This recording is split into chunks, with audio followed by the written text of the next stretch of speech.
What made you start in the first place? Well, there's two ways I can answer that. I can answer that specific to entrepreneurship or to my business. I'll answer it to my business to keep it short and simple. I saw Ty Lopez's ad in 2019 or 2018. When I was 18 or 19. I was not able to afford his course. So what I did was I went ahead and I tried finding it on Reddit. I was fortunate to find it on Reddit. And lo and behold, after a lot of digging, I found it. I went through the whole course when I went to Sydney with my brother for a basketball tournament. Smashed through it, came back from Sydney, touchdown. I started pitching based on what I learned. So that's what started the agency. That's the story in a nutshell. Thanks, Alvin. Tash, what's going on? It's been a minute. I hope you're well. I love your Instagram. I see that you've been putting in work for a lot of the basketball and streetwear scene. I'm very proud of you. Even though we've known each other for only like 3 years, I feel like it's way longer. Just know that people like myself are supporting what you're doing. So much love to you, Tash. Mila, what was your biggest mistake early on? Bro, I made so many mistakes, bro. Okay, we're back. I had a staff member calling me. Yeah, what mistake? There's so many. Like, I quit my job. Well, this is not even a mistake, but there was 2 times when I quit work. I quit my corporate job early to go all in on entrepreneurship. Both times I ended up extremely sick. Like, I went all out, barely sleeping, hustling like crazy. And one of the times I got so sick where I nearly got hospitalized. Other things is, maybe it was the wrong relationship. Other things, maybe it was the wrong roommate. Like, I got all kinds of stories. I've copped more L's. I had an interview with an account manager this morning, and I was explaining like a compensation plan and how many clients we closed per day and the level of the agency that we're at. And I told him I was 26, and he just laughed because he's like, I want to ask questions. And he's an experienced account manager. He's been 10 years in operations. And he's like, but all I can imagine is the amount of pain that you've been through to establish the level of operations that you've created in your commission structure for account managers and to generate that much velocity in sales. And I was like, brother, I've been through it. Don't let the young face and the black don't crack glow like get you twisted. Like, I have been through the mud. I've been through so much more pain than people have probably experienced in like 40 years I experienced by 24. Just last year, I lost like 2 of my closest friends to like street violence. And I still showed up. I edited the video of the funeral. After the funeral, I was editing the video for my other business. Don't always glorify, something when it's from a painful story. You don't always know people's come up. When did things actually start working for you? Look, I tend to lean towards optimism. So things in my head have always been working for me. Like, even when I was bullied a little bit at 12 years old for being a bit chubby. Like, I just started working out way more. And then I became nearly anorexic a year later. And then I just found the equilibrium. You know what I'm saying? So I feel like life is perpetual improvement for me, even when it's an up and down swing. But when did the business actually start working? People don't actually know this. Some people do that know me well. I started my agency in June 2019. We actually got featured in the paper January 2020. So we started to grow really quickly after about 4 or 5 months being in business. I was charging super cheap, like $200-300 a month at the time. But we were growing really quickly to the point where I got featured in the paper. And then what happened was COVID happened. So then I lost pretty much most of my clients. But when did the business start working well again? It was 2023. 2022, I was starting to work with big celebrities like Adekunle Gold. I worked with T-Tom and Yuppie in 2023. I met the guys at Beta Squad in 2023. Kosag popped off, Cody Co, Abbott and Preach were reacting to Kosag in 2023. So 2022 was when I started having bigger name clients. And then 2023 was when my agencies picked up momentum again and started doing the multi-5 figures a month again when I was about 23 years old. So yeah, that's the answer to that question. Hey, one love, Tash, you know that. That's love for real. I'll see you soon, I'm sure. What do you wish you knew at 20? What do I wish I knew at 20? Honestly, I thought at 21 I was going to be a millionaire. I was not a millionaire at 21. It wasn't until last year when my business even had $1 million per year run rate, right? So I was 4 or 5 years off the initial goal, right? And to be clear, liquid, at least in my own personal pocket, I'm not up M's liquid. But my company, yes, the company finally is $1 million per year plus company. Thank God that took so much pain, so much pain. But anyway, so What did I not wish I knew at 20? How long it was going to take. Like, this is much harder and takes much longer than you think, but it's worth it. Like now, we have nearly 50 staff, high five more salespeople as I mentioned. Like, my goal is, like, I can start acquiring agencies because I've played the game so long. I can be like, hey, listen, this is your strengths, your weaknesses. You don't need this, you don't have this or this. I have this or this. Let me absorb your agency into mine. Let's fuse together. You get, your extra 10, 15K a month. But we know how to flip that into another 60, 70, 80K a month. So, time in the market beats time in the market, as Warren Buffett says. And I knew that at 20, but sometimes experience is the greatest teacher. Because now I really know that. Now I've experienced the leverage of that. So I'm grateful that I started at 19, but now I can't wait to see the leverage that I'll accrue at 30, at 35, at 40. I said on a podcast when I was 24 2 years ago, by 30 I want to make 100 million. But and I had specifics of what I was saying, but now even with what I know, I'm like, maybe I was thinking too small. And it's not about the revenue mark, it's more about is that 100 million liquid? Is that 100 million valuation? Is that 100 million in lifetime revenue? Is that 100 million in a year revenue? So one thing I wish I knew at 20 was genuinely how painful and genuinely how long it would take. But I'm also grateful that I had the naivety of thinking it was going to be fast. And some might argue that if COVID didn't happen, it would have happened faster, perhaps.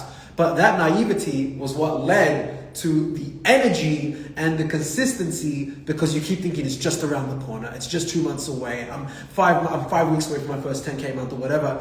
And that kind of self-indulged thinking you can do it, tirelessly for a long time is what I really think helped push me. I remember being 21, living in an apartment in the city with a roommate, a friend of mine, and I remember my eyes were red. I was in a detox, and a detox of mine was when I was like, no women, don't go to the club, no drinking, don't even listen to music, something extreme. And I remember it was midway through the detox, and my eyes were so red, I was so fatigued, I was playing basketball in Melbourne Uni at the time, and my roommate, he's like, Dami, are you okay? And I'm like, yeah, bro, I'm okay. And he's like, your eyes are red, bro, you look really tired. I was like, bro, I have to get rich. And I know it sounds really corny, really, really corny. But it even makes me a bit emotional even saying this, because it wasn't even the money, there was a certain level of freedom, of creativity that I wanted to deploy into the world, but didn't have the resources to be able to do it. And money was the modem to get there, right? So that's what I would, say to the 20-year-old Dami. It's going to take way longer than you think. You're not going to be a millionaire at 21, but when your business does hit that level, when you're 25, it's going to be worth it. But when you're 25, 26, it's being the person that is worthy of doing that is worth the time and the waiting of thinking that it's around the corner. So that's what I'd say at 20. A bit of a long answer, but really good question. What's one habit that makes the biggest difference? Honestly, eating good. Ever since, I had, and it sounds really spoiled, but once I had a private chef, being able to be I want to inject certain levels of food in my body allowed me to operate at a slightly different frequency, because you are what you eat, right? And you are what you consume. So, like I said in that video, once you hit 40K a month, invest into a private chef. I'm telling you do this because you can get outsized returns from putting the right things in your body. So that's one thing, that's one habit that has made a difference. I wouldn't say the biggest difference. When it comes to this high performance in general, honestly, the biggest difference or habit, honestly, is consistency. And I know that's a bit unsexy, but honestly, again, I could have, someone could pass away, God forbid, I'm gonna touch the wall because wooden, someone could pass away, I could go through a breakup. I remember I had a breakup at one point when I was in my early 20s, and literally, the next day, or within 48 hours, I think it was the next day, I was on a flight to record a season for Kwasa. The next day. You know what I'm saying? And I didn't have any sleep because there was some complications. There's always complications when you're in production. Those who know what I'm talking about know what I'm talking about. I had 100 shit on D&D. Anyway, I had a 50-person cast, etc. And I was it didn't affect, I could feel the sadness, but I was still I gotta get this done. So again, when it comes to the biggest habit, consistency really is the habit, because it accrues skill, it accrues grit, and it also compounds. So the more consistent you are, the more you're rewarded for consistency from 5 years ago. because you're consistent now. Because of the consistency you did before. There's leads that I close now that didn't sign up in 2022, 2023, but now when they speak to new sales guys for my company, they're signing up now because it's like, this kid just didn't stop calling me. And then when he stopped calling me, his team didn't stop calling me. It must be a good service, you know? So consistency is the crucial habit. And of course, giving everything back to God, that's above everything else. Because, you know, if you can't submit to, like, we're humans, in my opinion. So like, whether you're religious or not, there's probably a limitation on what, you know, like, we're human. At the end of the day, we're born and we die. So I think being able to submit to something, you know, for me, I believe in Christ, the Lord Jesus Christ. Whether you believe in God or something, like believing in something bigger than yourself allows you to submit to something, which allows you to stay humble. Otherwise, if you're your best teacher, then it's very hard to stay in a state of expansion and learning. And in order to win, you have to constantly be expanding, otherwise people will kick your ass. What fear still shows up even after success? I wouldn't say I'm successful yet at all. Like, again, revenue is one thing, profit's another thing. Like last month in December, we spent 70 to 80K on the company, like primarily in staff and stuff like that. And this month, it feels even crazy saying this, I wouldn't be surprised if we spent $100,000 a month. But it's not because I want to, it's because I know, and this is what you guys should do as well. This is another tip in terms of the things that will help you. You want to be very specific in what you want, like your day in the life to look like. Like the apartment that I'm living at right now, like what you guys don't understand is that between 21 and 23, nearly every weekend for 2 years, on a Friday or Saturday night, especially when I was doing detoxes, I would drive around Toorak and Brighton looking at properties, looking at apartments, just getting inspired. Right? I can live here one day. I can live here one day. And I'd write meticulously what kind of bed sheets I would wake up on. Would I be sleeping next to a beautiful woman? Would I be driving a cool car? So like, this is a result, a blessing from God as a result of being highly specific. So when it comes to the thing of success, I think success is actually highly internal because, you know, you might feel like once you see $1 million, say on Stripe, okay, you see it, it's awesome, but it's fleeting. But what's great is the people you built it with, right? So it's to be able to pass on the skill of something to someone else that they can now change their life with, right? So that is what I would say is more important than instead of what shows up after success. But what fear still shows up for me? Honestly, I'm driven more by fear than reward. So I know that for me to be able to like get out of bed, it's the fear of losing it all instead of the fear of making it all that drives me. Right? The fear is what got me up when I was in my early teenage years, insecure because I was a bit chubby, thinking I have to lose this weight, otherwise the kids are going to call me a fat. Hopefully Instagram doesn't blow me up like fat nigger again or some shit like that. That was what I got called at 12, right? So like for me, that like there's different periods of my life that make me drive, and that's fear. Reward doesn't drive me. So generalized fear towards certain things is what shows up. But I wouldn't say I'm also a guy with many insecurities, to be honest, ironically. So like when it comes to what fear still shows up after perceived success, really it's just making sure that I guess I'm a good leader for the team. I'm quite young. I'm one of the younger people in my own company. So it's just making sure that, you know, I am the person that I think I am so the team can have, you know, someone to be able to model so we can continue to grow because, you know, you can only grow as fast as the weakest link and I never want to be the weakest link in my own company. So yeah, that's my answer. Congrats. Thank you, brother. I appreciate it. What lie did you believe about success early on? What lie did I believe about success early on? Lie? What lie? Well, I grew up in a household that, you know, was very non-risk tolerant. They were very risk averse, right? So, you know, my family largely believed in, you know, like follow orders, you know, get a degree, get the jab, you know what I'm saying? And look, there's a bit of satire there, but you know, it's just kind of follow rules. And I've not necessarily been a defiant individual, maybe I have actually, but I have been a person that's been wanting to question things since I was very young. Questioning things since I was very young, right? And I would often get in arguments and fights in high school because of this questioning or this perhaps rebellious kind of vibe, right? So one thing I think I learned and I had to unlearn was that rich people are bad. They're not bad. right? They're hoarding resources and they should spend all the resources on other people. There shouldn't be billionaires out there. There shouldn't be A, B, C, D, E, F, G. When in reality, these people that have amassed wealth, a lot of the time, especially if it's not inherited, even if it's inherited, ironically, they tend to give the workplace, like they tend to give a lot of people jobs and opportunities. They tend to stimulate the economy and keep GDP rising and have people, fulfilling their lives or feeling fulfilled by doing something and adding value to society. So one thing I had to unlearn very quickly was that rich people aren't bad, or people that make absurd amounts of money are not bad people. And that was something that was present, I guess, in my reality when I was first getting started in entrepreneurship at around 18 years old. And it's something that a lot of us, it's in the back of our heads. You really got to be able to, literally someone else just said right now they're going to have a contract signed, right?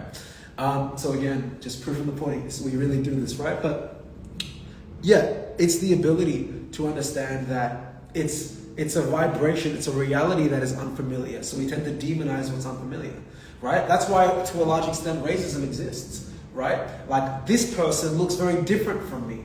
So my tribal human instincts are, well, if they're different from me, they must be unsafe. I must attack them. They might be a threat to me.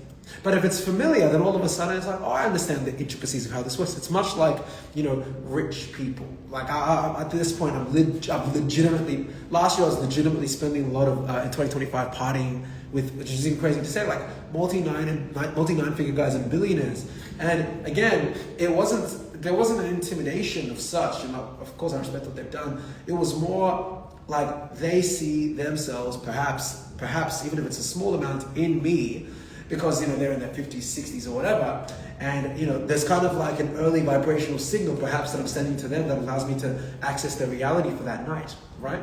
So yeah, that's one lie that I had to stop believing in.